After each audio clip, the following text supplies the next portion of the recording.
Good afternoon everybody.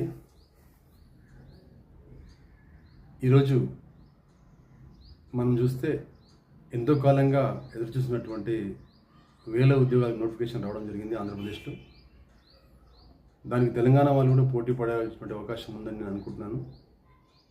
5%. ఇన్ని వేల notification లోపల మీరు ఏ నోటిఫికేషన్కు ఎలిజిబుల్ అవుతారో ఫస్ట్ మీరు గమనించుకోవాలి. చూస్తే 10,000 పోస్టులు ఉన్నాయి, కానీ అందులో కేవలం మీరు కొన్నింటికి ఎలిజిబుల్ అయ్యేటువంటి అవకాశం ఉంటుంది. అదేవిధంగా మీ సామర్థ్యాన్ని అనుకూలంగా కూడా మీరు ఎంచుకోవాలి. అలా డిసైడ్ అయ్యి ఒకవేళ మీరు జేఏలు, డిఏలు, ఎస్ఐ అనుకుంటే దాని సిలబస్ మీద పూర్తి అవగాహన, గ్రిప్ మీరు పొందాలి. ఆ సిలబస్తో ఉన్న అంశాలు ఒక 10-15 అనుకుందాం. ఒక 10-15 అనుకున్నప్పుడు ఆ 10ంటిని పొద్దున ఒక 4 అవర్స్, ఈవినింగ్ ఒక 4 అవర్స్, ఒకవేళ జాబ్ చేసే వాళ్ళైతే ఈ పొద్దున ఉన్నటువంటి 4 అవర్స్ లోపల జనరల్ స్టడీస్తో ఒక 10 అంశాలు ఉన్నాయి అనుకుంటే ఒక 3 రోజుల్లో కంటిన్యూగా 3 చదివి మళ్ళీ 4th డే మళ్ళీ స్టార్టింగ్కి వెళ్ళి రావాలి.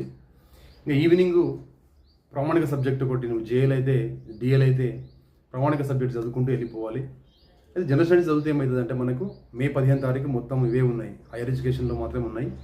తర్వాత ఆగస్టు వరకల్లా ప్రిలిమ్స్ కానీ ఇవన్నీ మన ఎగ్జామ్స్ ఉంటే అయిపోతాయి మనకు, ఒకవేళ జనరల్ స్టడీస్ పెడితే. ఆ తర్వాత ఇదే ఎడ్యుకేషన్ మనకు గ్రూప్ 1లో కూడా పనికొస్తుంది.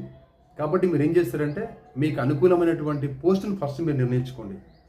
ఎస్ఐయా, జేఏలా, డిఏలా, గ్రూప్ 2, గ్రూప్ 1 ఫస్ట్ డిసైడ్ చేసుకొని దాని సిలబస్ మీద పూర్తి అవగాహన తెచ్చుకొని సిలబస్ను పార్ట్గా డివైడ్ చేసి మార్నింగ్, ఈవినింగ్ డివైడ్ చేసుకుంటే ఈ రోజు నుంచి 1 గంట కూడా వృధా చేయకుండా ఉంటే 100%గా మీరు ఏదో ఒక ఉద్యోగానికి, అంటే మీరు ప్రాముఖ్యం ఇచ్చినటువంటి ఉద్యోగాల లోపల ఏదో ఒక ఉద్యోగానికి మీరు ఎంపికవుతారు. ఈ పోటీ నుంచి ఎప్పుడు భయపడకండి. మీరు పోటీ లక్షల్లో ఉన్నప్పటికీ మీకు జనరల్ స్టడీస్తో కానీ సబ్జెక్ట్లో కానీ 120 రావడానికి ఎవరు ఆపరు మిమ్మల్ని.